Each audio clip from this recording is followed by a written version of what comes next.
নমস্কার, সন্দেশ বাংলায় সকলকে স্বাগত। আজ আপনাদের সঙ্গে এসেছি এমন একটা ভিডিও নিয়ে যেটি একজন প্রতিষ্ঠিত কবির জীবন এবং জীবনের পরে মৃত্যু সবটাই দুর্দশাগ্রস্ত অবস্থা। তবুও তার মাঝে তার অসাধারণ সৃষ্টি বাংলা সাহিত্যকে অনেক অনেক উঁচুতে পৌঁছে দিয়েছে। সেই কবি ইতিহাস বলছে তার জন্ম হয়েছিল আজ থেকে 200 বছর আগে। হ্যাঁ, সে কবি মধু কবি, বাংলার প্রথম বিদ্রোহী কবি, কবি মধুসূদন। মধু কবির জন্ম হয়েছিল অধুনা বাংলাদেশের সাগরদাড়ি গ্রামে কপোতাক্ষ নদীর কাছাকাছি। তিনি ধনির দুলাল হয়ে জন্মেছিলেন, কিন্তু 49 বছর বয়সের যে জীবন, সে জীবন কেটেছিল দুর্দশা, এবং এই ধনির দুলাল হয়ে জন্মেও মৃত্যুবরণ করেছেন শেষ অবধি নিতান্ত হতদরিদ্র একজন মানুষের মতো হয়ে। জন্মেছিলেন 1824 25শে জানুয়ারি, ঠিক 200 বছর। 19বিংশ শতাব্দীর খ্যাতনামা কবি কবি মধুসূদন। বাংলায় সনেট, অমৃতাক্ষর ছন্দের প্রবর্তক মধু কবি, যিনি লিখতে পেরেছিলেন অমৃতাক্ষর ছন্দে রামায়ণের উপাখ্যানকে সঙ্গে নিয়ে মেঘনাদ বধ কাব্য, যেটি আজও বিখ্যাত হয়ে রয়েছে। এহন পাশ্চাত্য মনোভাবাপন্ন পরিবারের মানুষ হয়েও কেন মাইকেল মধুসূদনকে খ্রিস্টান হয়ে যাওয়ার পরে ঠিক মেনে নেওয়া যায়নি, এটা আমাদের সকলেরই অজানা। জেদি ছিলেন উভয়ই, পিতা পুত্র দুজনাই। এবং মাইকেলের শুধু জেদি ছিল না, তিনি অনেক সময় বাড়িয়ে কথা বলতেন। অন্যের সঙ্গে সামঞ্জস্য রেখে চলতে গিয়ে, আদব কায়দা মানাতে গিয়ে তাকে অনেক কিছু বাড়িয়ে বলতে হয়েছে, এটা আমাদের জানা। খ্রিস্টান হয়ে যাওয়ার পরে মাইকেল মধুসূদন তার মায়ের সঙ্গে দেখা করতে এসেছিলেন এবং তার স্বাদের কপোতাক্ষ নদীর তীরে নৌকোয় এসে মার সঙ্গে দেখা করবেন বলে অপেক্ষায় ছিলেন। জেদি পুত্রের কঠোর জেদি পিতা এবং কঠোর স্বামী রাজনারায়ণ তার স্ত্রীকে বলেছিলেন, ছেলের সঙ্গে যদি দেখা করতে যাও তাহলে আমার মরা মুখ দেখবে, অর্থাৎ স্বামীর মরা মুখ দেখবে। সেদিনে মাইকেল মধুসূদনের মা স্বামীর কথা বা স্বামীর সেই আদেশকে উপেক্ষা করে মাইকেলের সঙ্গে দেখা করতে পারেননি। মাইকেল মধুসূদন ওই কপোতাক্ষের তীরে 3 দিন অপেক্ষা করার পর ফিরে গেছিলেন, আর তিনি ফিরে আসেননি। হিন্দু কলেজের মেধাবী ছাত্র তাকে খ্রিস্টান করিয়ে নিতে পারলেই তখনকার মিশনারি সাহেবদের, ধর্ম প্রচারকদের নিজেদের স্বার্থ সিদ্ধি হবে, তাই উচ্চাভিলাষী পাশ্চাত্য শিক্ষায় শিক্ষিত হতে এবং বিদেশি সাহিত্য রচনা করবেন, এই আশায় বুক বাঁধা মাইকেলকে খ্রিস্টান করেছিলেন। এবং রাজনারায়ণের লাঠিয়াল বাহিনী পাছে তাকে নিয়ে যেতে না পারে, তাই তাকে লুকিয়ে রাখা হয়েছিল ফোর্ট উইলিয়ামের ভেতরে। মাইকেলের এই বিদেশি সাহিত্য সৃষ্টি সময় গিয়েছে, লাভ কিছু হয়নি। বেথুন সাহেবও বলেছিলেন মাতৃভাষাকে ত্যাগ করে তিনি বিদেশি ভাষা চর্চা করতে গিয়ে এবং তা নিয়ে সাহিত্য রচনা করে খুব বেশি এগোতে পারবেন না, এটা তার ধারণা ছিল। তাই পরবর্তীতে মাইকেল মধুসূদন তার মাতৃভাষায় যে সমস্ত রচনা করে গেছেন তা সত্যি অসাধারণ। মেঘনাদ বধ কাব্য, কুমার সম্ভব কাব্য, মায়াকানন, প্রহসনের মধ্যে একেই কি বলে সভ্যতা, বুড়ো শালিকের ঘাড়েরও, তাছাড়া সনেট, এগুলো তো ছিলই। আরো কিছু পেতে পারত যদি না মাইকেল মধুসূদনের এই সময়টা নষ্ট হতো। তাই মাত্র 49 বছর বয়সের জীবনে তিনি যা দিয়ে গেছেন তা অসাধারণ। মাইকেল মধুসূদনের দাম্পত্য জীবনও সুখের ছিল না।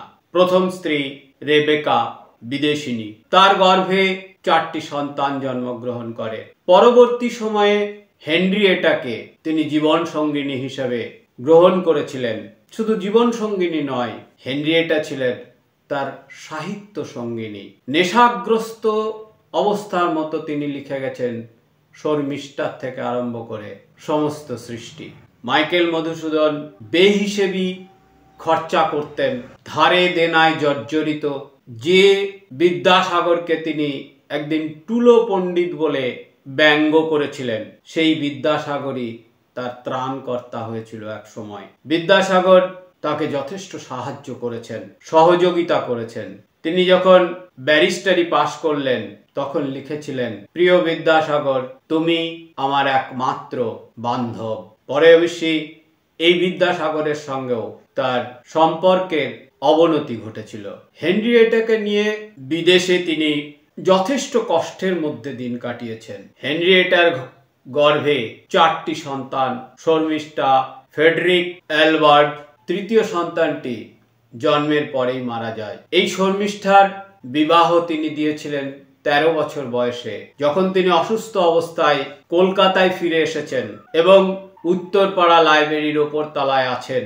সেই সময় এক অ্যাংলো সন্তান, যিনি শর্মিষ্ঠার থেকে দ্বিগুণ বয়সের নেপোলিয়নের সাথে, তার নাম ছিল নেপোলিয়ন, নেপোলিয়নের সাথে শর্মিষ্ঠার বিবাহ হয়। এদেরই পরবর্তী বংশধর ভারতের খ্যাতনামা টেনিস খেলোয়াড় লিয়েন্ডার পেজ। মধুসূদন যখন উত্তরপাড়ার লাইব্রেরির ওপরে ছিলেন তখন অসুস্থ, শুধু অসুস্থ নন, নানা রকমের রোগ, একটা নয়, তার দেহে বাসা বেঁধেছে। গলার অসুখ ছিল, যকৃতের অসুখ ছিল, অত্যধিক মদ্যপান, দারিদ্রতা, চিন্তা তাকে এই অসুস্থতার দিকে ঠেলে দিয়েছিল। তো সেই উত্তরপাড়ায় যখন তিনি অসুস্থ অবস্থায় বিছানায় এবং নিচে অসুস্থ স্ত্রী হেনরিয়েটা জ্বরে কাতরাচ্ছে আর বিছানার ওপরে মধুকবি মাইকেল মধুসূদন মৃত্যুর দিন গুনছেন, সেই সময় তার হিন্দু কলেজের বাল্যবন্ধু, পুরনো বন্ধু গৌর দাস দেখা করতে এসেছিলেন। পরদিন মাইকেলকে নিয়ে গিয়ে ভর্তি করা হয়েছিল আলিপুর জেনারেল হসপিটালে, সেখানে তার চিকিৎসা চলছিল। সেই সময়তে তার মৃত্যুর আগেও তার আভিজাত্য কিন্তু বজায় ছিল। মনিরুদ্দিন, তার পুরনো মুন্সি, তিনি যখন দেখা করতে এসেছিলেন তাকে বলেছিলেন তার কাছে টাকা আছে কিনা। 1.5 টাকা ছিল তার কাছে। সেই 1.5 টাকা নিয়ে তিনি নার্সের বকশিস দিয়েছিলেন। সেই হেনরিয়েটা অসুস্থ অবস্থায় মারা গেলেন মাইকেলের আগে 26শে জুন। সেই খবরটা তিনি পেয়েছিলেন, হেনরিয়েটা মারা যাওয়ার খবর তিনি পেয়েছিলেন তার পুরনো সহকর্মীর কাছ থেকে। মাইকেলের মুখ দিয়ে তখন অনর্গল রক্ত বেরোচ্ছে, যন্ত্রণায় ছটফট করছেন।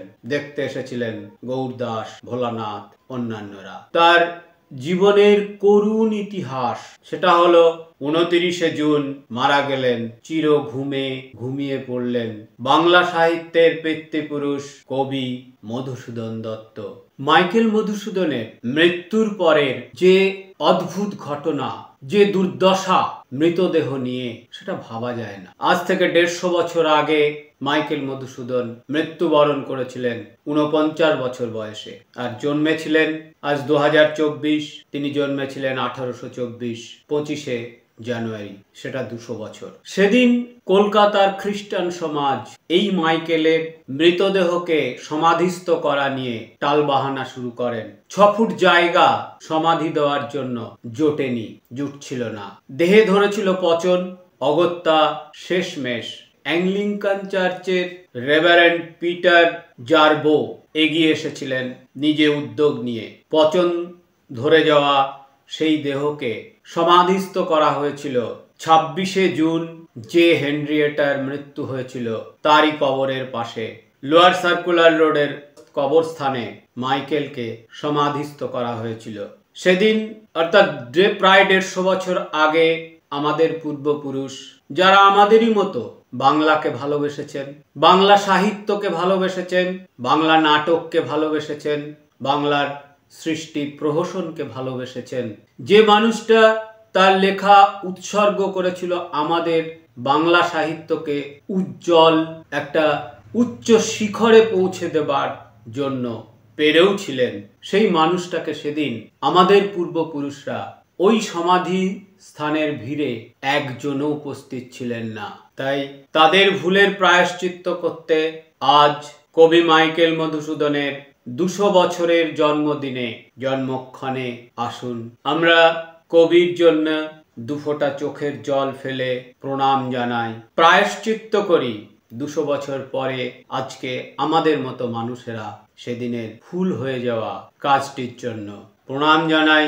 কবি মাইকেল মধুসূদনকে তার 200 বছরের জন্মে। তারই বিখ্যাত কবিতা যেটি তার সমাধিস্থলে লেখা রয়েছে সেটি পাঠ করে আজকের এই ভিডিওকে শেষ করব।